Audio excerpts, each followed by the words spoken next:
வழக்கறிஞர் வைரமணி அவர்களே, தொடர்ந்து இந்த லால்குடி பகுதியிலே நிரந்தர சட்டமன்ற உறுப்பினராக இருக்கிற தம்பி சவுந்தரபாண்டியன் அவர்களே, வேட்பாளர் அருண்மேர் அவர்களே, திரளாக வருகை நிற்கின்ற நம்முடைய கழக முன்னோடி பெருமக்களே, பெரியோர்களே, தாய்மார்களே, அனைவருக்கும் வணக்கம்.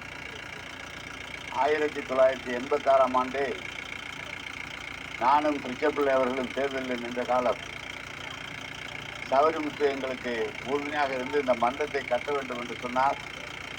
அந்த மன்றம் கட்டப்பட்டது. யார் வந்தாலும் இந்த மன்றத்தில் உள்ளே நுழைந்து வெளியே வருவார்கள்.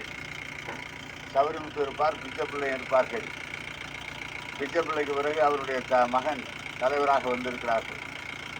86 ஆரம்பித்து ஐயனார் கோயிலில் பணம் எடுக்கிற போதும் இங்கு வணங்கிவிட்டு தான் இந்த பகுதியிலே வாக்கு கேட்டு நாங்கள் செல்வது வழக்கம்.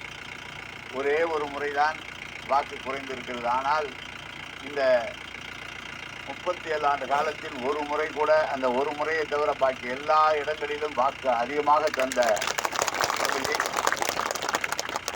சில எது நடந்தாலும் முருவத்தூரில் தான் ஆரம்பிக்க வேண்டும் என்று எங்களுடைய எண்ணம். காங்கிரஸ் கட்சியில் இருந்தால் கூட தலைவர் அவர்கள் எங்களோடு மிகவும் நெருக்கமாக பாசமாக இருக்கக்கூடியவர்கள். நாங்கள் இந்த பகுதிக்கு வரும்போது ஆலம்பாடி பாண்டியன் அவர்களும் கீழரசூர் ராமசாமி அவர்களும் நாங்கள் 3 பேரும் தான் இந்த பகுதி குள்ளம்பாடி முழுவதும் சுற்றி வந்தோம். எனக்கு பிறகு சேர்மனாக பாண்டியன் வந்தார், ராமசாமி துணை சேர்மனாக இருந்தார். அப்படி இந்த பகுதியிலே கழகம் வளர்த்த போது யாரெல்லாம் எங்களுக்கு உதவியாக இருந்தவர்களோ அவர்கள் எல்லாம் இன்றைக்கு அவருடைய பிள்ளைகள் வந்து வளர்ந்து மாலை போடுகிற காட்சியை நான் பார்த்து கொண்டிருக்கிறேன்.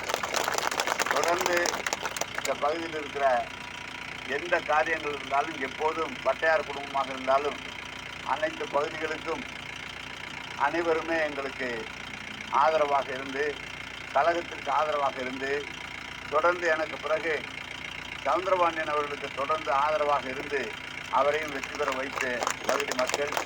எனவே இங்கு வந்து ஆரம்பிப்பதே எங்களுக்கு மிகப்பெரிய வெற்றி தரும் என்று எனக்கு தெரியும். உங்கள் கிராம மக்கள் அனைவருக்கும் எனது மனமார்ந்த வணக்கத்தை, நன்றி என்று